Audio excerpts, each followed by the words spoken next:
Welcome to alpha coaching centre. எல்லோருக்கும் வணக்கம். நம்முடைய இன்ஸ்டியூஷனில் பிஜிடிஆர்பி முதுகலை பட்டதாரி ஆசிரியர் ஜியாகிரஃபிக்கு ஒரு புதிய டெஸ்ட் பேஜ் ஆனது 14/4/2025 இந்த டேட்லேருந்து நம்ம ஸ்டார்ட் பண்ண போகிறோம். ஸோ இதுக்கு முன்னாடி ஓல்டு சிலபஸ் பார்த்திங்க அப்படின்னா இருந்துச்சு. கிட்டத்தட்ட ஒரு 3 பேட்ச் கம்ப்ளீட் பண்ணியிருக்கோம். ஸோ இப்போ நியூ சிலபஸ் பேஸ் பண்ணி ஆரம்பிக்கக்கூடிய முதல் பேட்ச் இதுதான் 14/4/2025. ஓகேங்களா? ஸோ கிட்டத்தட்ட அட்மிஷன் போட்டுருக்கோம். ஸோ ஜாயின் பண்ணுறவங்க கீழே டிஸ்கிரிப்ஷனில் நம்பர் இருக்குது, அந்த நம்பரை கால் பண்ணி நீங்கள் கேட்டுக்கலாம். இதுக்கான ஸ்டடி பிளான் வேணும் அப்படின்னா கீழே டிஸ்கிரிப்ஷனில் ஆல்ஃபா கோச்சிங் சென்டர் ஆப் இருக்குது, அதை டவுன்லோட் பண்ணி நீங்கள் பார்த்துக்கலாம். சரிங்களா? பிஜிடிஆர்பி ஜியாகிரஃபிக்கு கீழே பார்த்தீங்க அப்படின்னா தனியாக ஒரு டெலிகிராம் சேனல் ப்ரைவேட்டாக கொடுத்துருக்கோம். ஸோ அதில் ஜாயின் பண்ணிக்காங்க. ஜியாகிரஃபி சம்மந்தமாக உங்களுக்கு ஏதாவது அப்டேட் இருந்துச்சு அப்படின்னா நாங்கள் அங்கே அப்டேட் பண்ணுவோம், நீங்கள் அதை பயன்படுத்திக்கலாம். சரிங்களா? சரி, பிஜிடிஆர்பி ஜியாகிரஃபி என்ன? மொத்தமாக 10 யூனிட் தான். டோட்டலாக பார்த்தீங்க அப்படின்னா 10 யூனிட் தான். ஸோ இந்த 10 யூனிட்ஸை தெளிவாக படிச்சிட்டிங்க அப்படின்னா போதும், கண்டிப்பாக அந்த எக்ஸாம் உங்களால் கிளியர் பண்ண முடியும். அதுக்கான ரெஃபரன்ஸ் புக்கு என்ன, எப்படி படிக்கணும், எப்படியெல்லாம் கொஸ்டின்ஸ் கேட்பாங்க, இதுக்கு முன்னாடி நடந்த யூஜிடிஆர்பி ஜியாகிரஃபி கொஸ்டின்ஸ் எப்படி கேட்டிருந்தாங்க, ஸோ இது எல்லாமே நம்ம டீச்சர்ஸ் பார்த்தீங்கன்னா அனலைஸ் பண்ணி வச்சுருக்காங்க.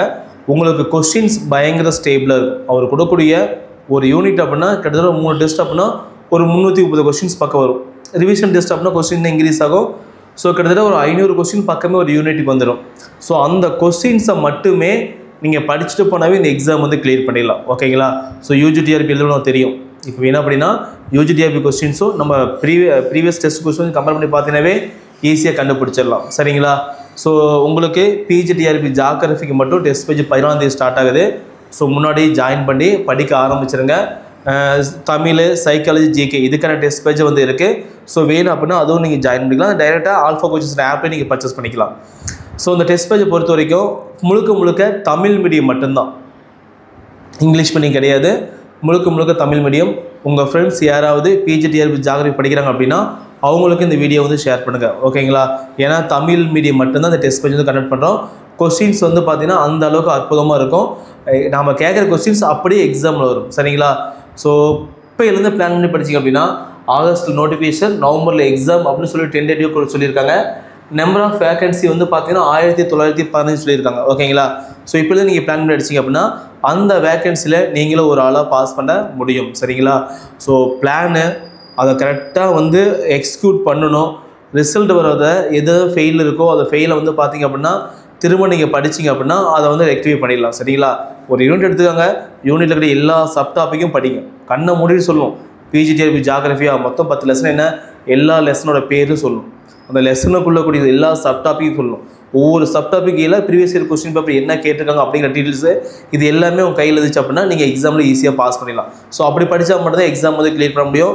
சும்மா வெறுமனே படித்தா செட் ஆகவே ஆகாது. ஓகேங்களா?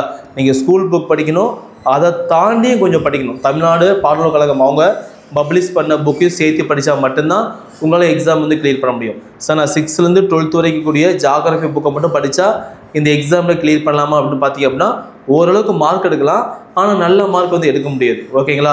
அவங்க கேட்கக்கூடிய கொஸ்டின்ஸ் ஸ்கூல் புக்கை தாண்டி கொஞ்சம் அப்டேட்டடாக கேட்பாங்க.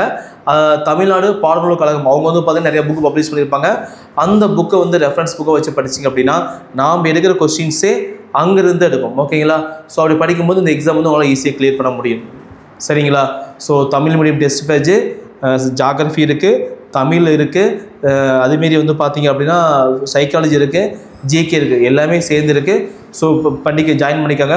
ஓல்டு ஸ்டூடெண்ட்ஸ்க்கு மட்டும் ஆஃபர் கொடுத்துருக்கோம். நியூ ஸ்டூடெண்ட்ஸ்க்கு பார்த்தீங்கன்னா நான் சொன்ன அதே பேமெண்ட் தான் ஜாயின் பண்ணுற மாதிரி இருக்கும். ஓகேங்களா?